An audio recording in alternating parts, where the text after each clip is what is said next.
খবর 24 সাথে আপনাকে স্বাগত। নতুন নতুন খবর জানার জন্য আমাদের চ্যানেলে চোখ রাখুন।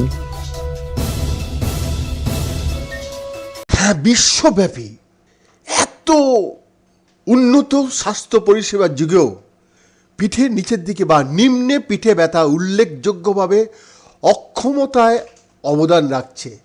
570 মিলিয়নেরও বেশি ব্যক্তিকে প্রভাবিত করে চলেছে শুধুমাত্র মার্কিন যুক্তরাষ্ট্রে 1996 এবং 2016 মধ্যে এই পরিসংখ্যান। পিঠের নিচের দিকে ব্যথা সম্পর্কিত স্বাস্থ্যসেবা ব্যয়ের পরিমাণ প্রায় $134.5 বিলিয়ন এবং এই খরচগুলি প্রত্যহ বৃদ্ধি পাচ্ছে। একটা সুসংবাদ হলো যে পিঠের ব্যথার বেশিরভাগ পর্বই সেরে যায় এবং আপনি ইতিমধ্যেই কয়েক মাস ধরে পিঠের ব্যথায় ভুগলেও এটি সেরে যাবে, কিন্তু দক্ষিণ অস্ট্রেলিয়া বিশ্ববিদ্যালয়ের অধ্যাপক লরিমান মোসেলি বলছেন। দুঃসংবাদ হলো যে একবার আপনার কয়েক মাসেরও বেশি সময় ধরে পিঠে ব্যথা হলে পুনরুদ্ধারের সম্ভাবনা অনেক কম।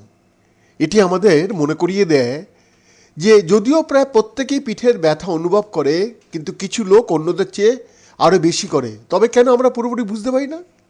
পদ্ধতিগত পর্যালোচনা এবং মেটা বিশ্লেষণ গবেষকদের একটি আন্তর্জাতিক দল দ্বারা পরিচালিত হয়েছে। তীব্র 6 সপ্তাহ, সাবঅ্যাকিউট 6 থেকে 12 সপ্তাহের কম এবং অবিরাম 12 থেকে কম এর ক্লিনিক্যাল কোর্স বোঝার লক্ষ্যে 95টি গবেষণা করা হয়েছে 52 সপ্তাহের কম পিঠে ব্যথার। নতুন পিঠে ব্যথা এবং চলাফেরার সমস্যাগুলি প্রথম 6 সপ্তাহে উল্লেখযোগ্যভাবে হ্রাস পেয়েছে, কিন্তু তারপরে পুনরুদ্ধার ধীর হয়ে গেছে। এই গবেষণাটি একই গবেষণা দলের 2012 সালের একটি গবেষণাপত্রে একটি ফাঁক পূরণ করেছে। সেই নতুন অনুসন্ধানে দেখা যাচ্ছে যে অনেক লোকের অবিরাম নিম্নে পিঠে ব্যথা 12 সপ্তাহের বেশি, মাঝারি থেকে উচ্চ স্তরের ব্যথা এবং অক্ষমতা অব্যাহত রয়েছে।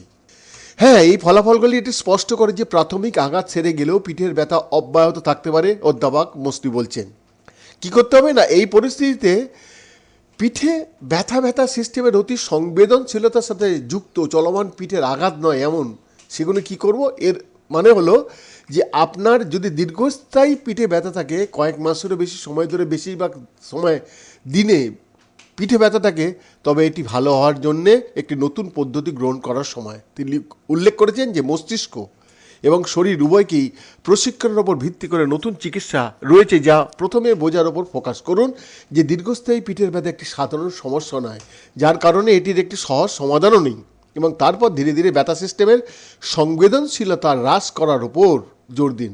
অর্থপূর্ণ কর্মকাণ্ডে আপনার কার্যকারিতা এবং অংশগ্রহণ বৃদ্ধি করার সময়।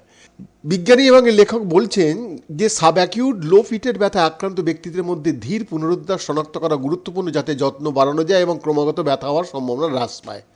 এই সাধারণ এবং দুর্বল অবস্থার সমাধান করতে এবং 18 বছরের কম বয়সী এবং 60 বছরের বেশি বয়সী ব্যক্তিদের মধ্যে এটিকে আরও ভালোভাবে বোঝার জন্য চিকিৎসার বিষয়ে আরও গবেষণার প্রয়োজন।